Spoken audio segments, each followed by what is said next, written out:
Welcome to my classes. This is Priyanka from CS Priyanka's Professional Classes. So today this video is on the topic that is formation and incorporation of companies. We are going to discuss the steps. What are the steps we need to follow to form a company or to incorporate a company? So uh, hope you will be benefited from my video. So if you like my video, don't forget to share, subscribe and uh, like it. And please don't forget to click on the bell icon. So let's start. Steps in incorporation of a company. First step, we need to ascertain the availability of name. That means we have to check whatever name we want to give for our company, whether already it is available or not. So whatever name you have planned to give for your company should not be identical with the other name of the company, whatever is already exist. So the first step is the incorporation of a company is to choose an appropriate name.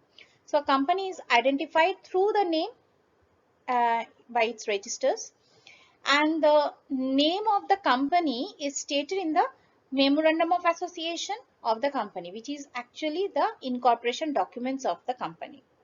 And the company's name is depends on what type of company wants to start. Like for example, like if you want to start a private company, you have to end your name by affixing pvt.ltd. If you want to start a public company, then no pvt, you have to affix only ltd along with the name.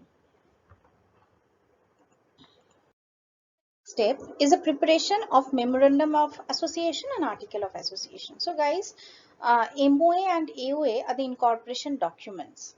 So the memorandum of association of a company, you can say it's a rule book of a company. So it will states the field in which the company will do the business. So company for doing the business is going to follow the memorandum of association as well as article of association.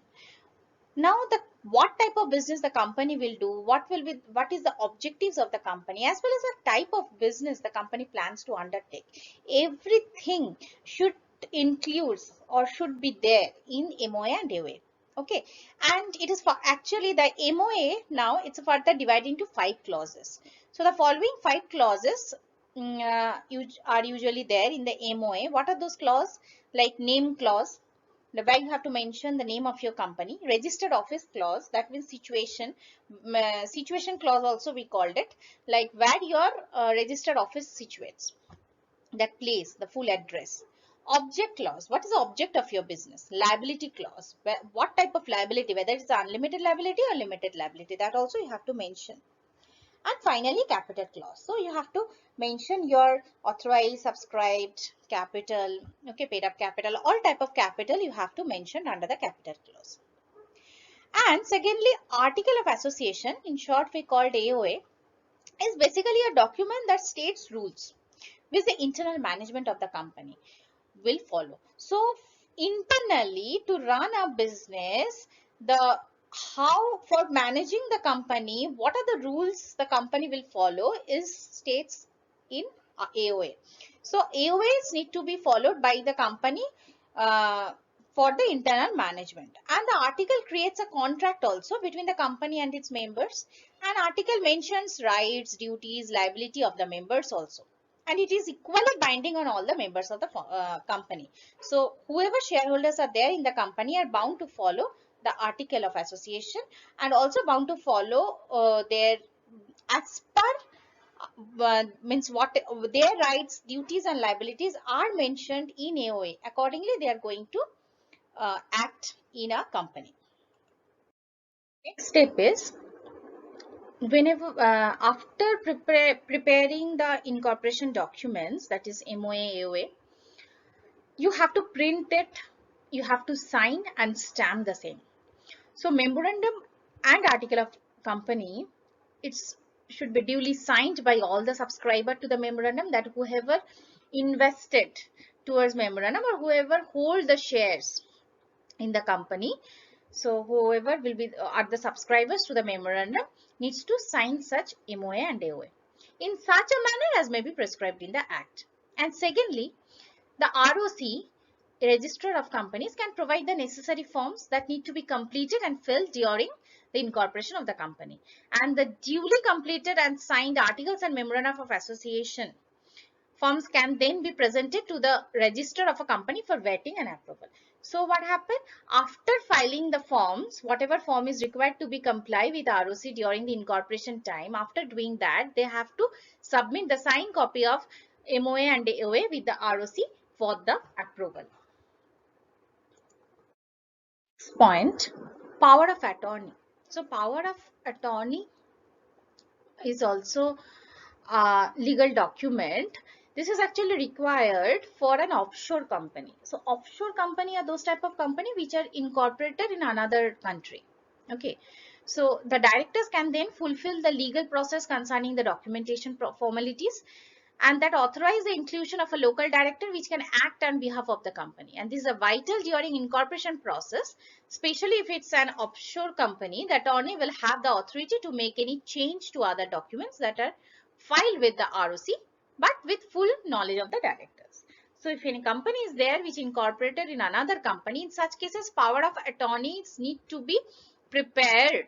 Okay, so that and needs to be submit or need to comply with the ROC, but it should be with the full knowledge of the directors, whoever sitting in India. Next step is you have to pay the registration fee. So a prescribed fee should then be paid to the ROC during the course of incorporation of a company, because whenever you are going to form a file, required file with the ROC, you have to pay the fee, okay, as per the company's registration and officers registration fees and officers rules. So as per that, you need to pay the fee. So nowadays it's all are online, so you can pay through online mode. Okay, and the fee is normally based on the nominal capital of the company, and which also has a share capital. On the basis of share capital, authorized capital, the fee will be changed, or the what fee you are going to give, it may differ from other company also, because the amount is based or depends on the share capital or a capital of the company. Next is company incorporated on or before December 31st, 2017. So these are the companies I'm talking about which are got incorporated before 31st December 17. So every company incorporated on or before December 31st, 2017, such company shall file such particulars of the company and its registered office as required e-form, that is active company tagging identities and verification, or e-form 22A on or before April 25th, 2019. The email ID as indicated in the e-form would be duly verified by OTP. So whoever companies incorporated before 31st December 2017, so they used to file active form. Okay, and if you're talking about 25th April 2019, they used to file e-form 22A, and the email ID also need to be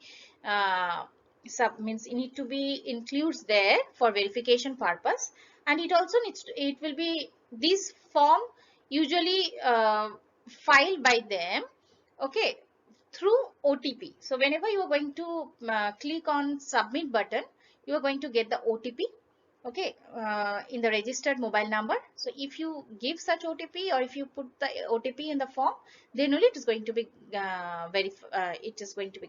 verified, otherwise not. So these things are there.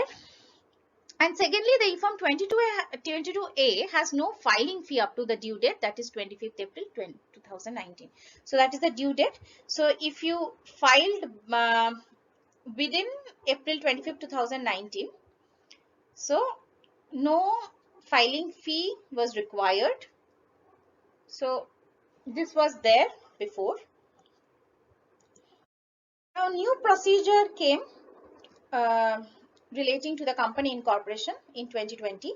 So new procedure of company incorporation 2020, a new form actually introduced by MCA, that is named as SPICE Plus, actually SPICE Plus, and linked forms has been introduced. This form totally linked with all the documents, and it is introduced by Ministry of Corporate Affairs on 23rd February 2020, and replacing the existing SPICE form. Before, SPICE form was there for the incorporation purpose, and that they replaced with this new SPICE Plus, and this is a linked form with a bouquet of services to be offered under the single dashboard, and the same is applicable to all new company incorporation with effect from 23rd February 2020. So currently it's going on. So whoever with effect from means from the date 23rd February 2020, whatever company is going to incorporate, they need to during the incorporation time they need to file this SPICE Plus with ROC for incorporation or registration purpose. Features of this new form. The SPICE Plus has replaced the current running form SPICE, actually. So current before this February, we were filing SPICE only for incorporation purpose. So these SPICE Plus totally replaced this existing SPICE form, which is the full form of SPICE is simplified form for company registration. And also there was a run form. Run form was there for name approval. So the both the forms were replaced by one, that is SPICE Plus, okay, for the incorporation of new company. Now secondly, now there is an option to apply for Part A and Part B together at one go, or first apply for Part A for name approval, thereafter Part B incorporation and other services. So in one form only we are getting the full package, actually, for approval of name as well as for the incorporation, everything.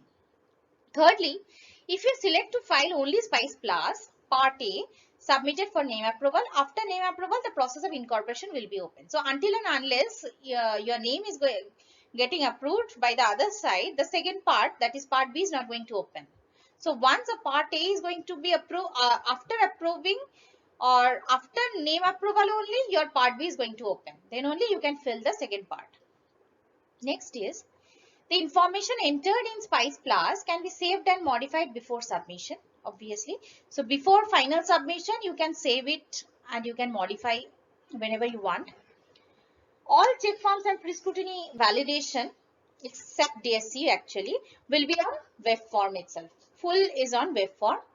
Once the SPICE Plus is filled completely with all relevant details and attachment, the same would then have to be converted into PDF format for affixing DSC of directors as well as and professionals. So whenever you are done with the form, you have done.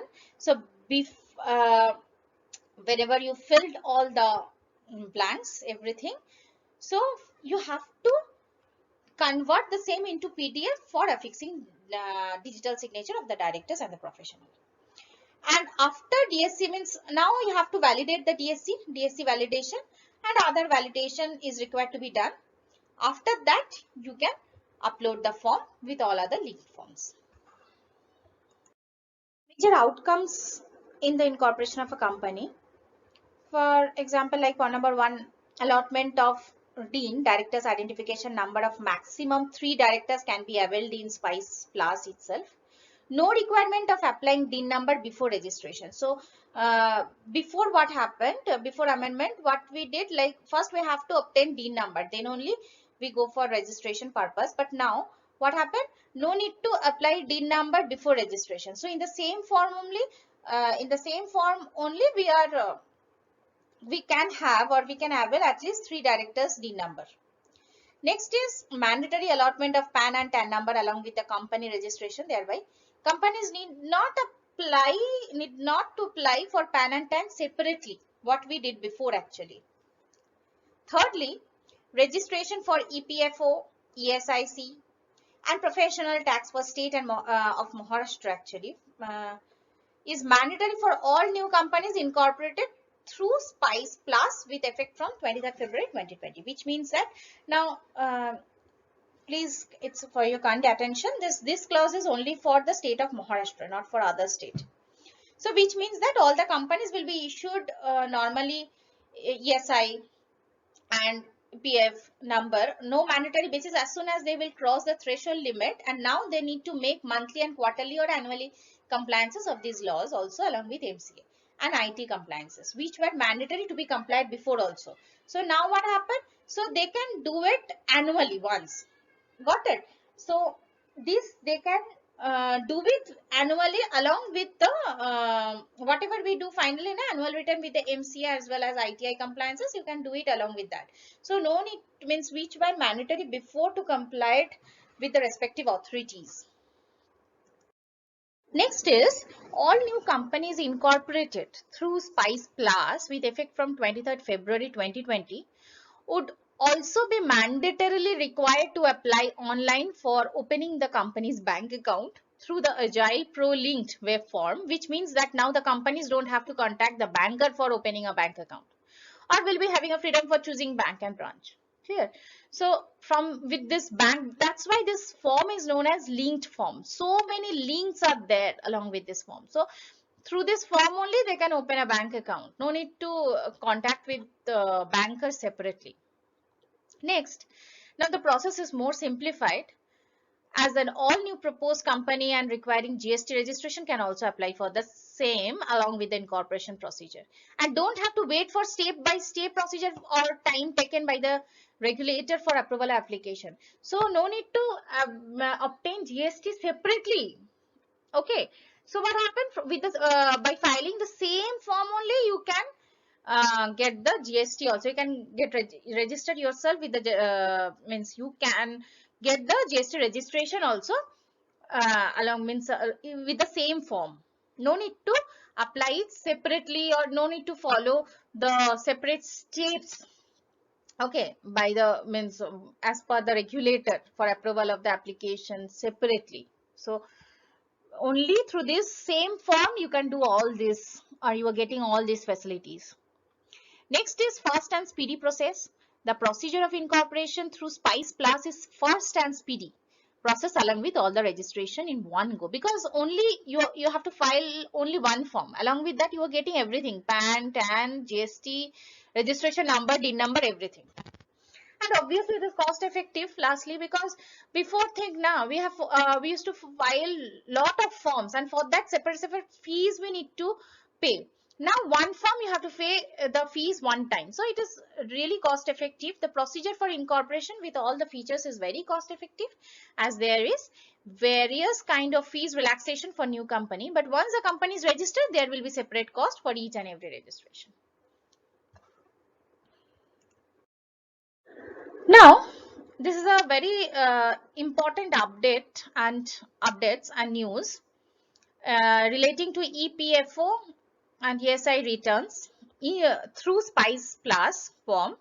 That is, new companies incorporated through Spice Plus and thereby have obtained this PFO, EPFO and ESI numbers will have to file statutory returns only when they cross the threshold prescribed under the relevant act. So this newly came a news and important updates for everyone, that whenever by filing Spice Plus form you are also getting PF number as well as ESI number also, but only for these two thing, that is EPFO and ESI number, you have to file statutory returns. Okay, that separately you have to file this statutory returns whenever your certain threshold or prescribed threshold, or whenever your company will cross that prescribed threshold under the relevant act. So in such situation you have to file statutory returns in relating to only these two cases, that is EPFO as well as ESI. Thank you guys. So this is the new updates for the incorporation of a company. So nowadays whatever company you are going to incorporate, you have to follow, you have to file this Spice Plus form. These are new things, and hope you will be benefited from my video. If you like my video, please don't forget to click on like, share and subscribe, and thank you. Bye.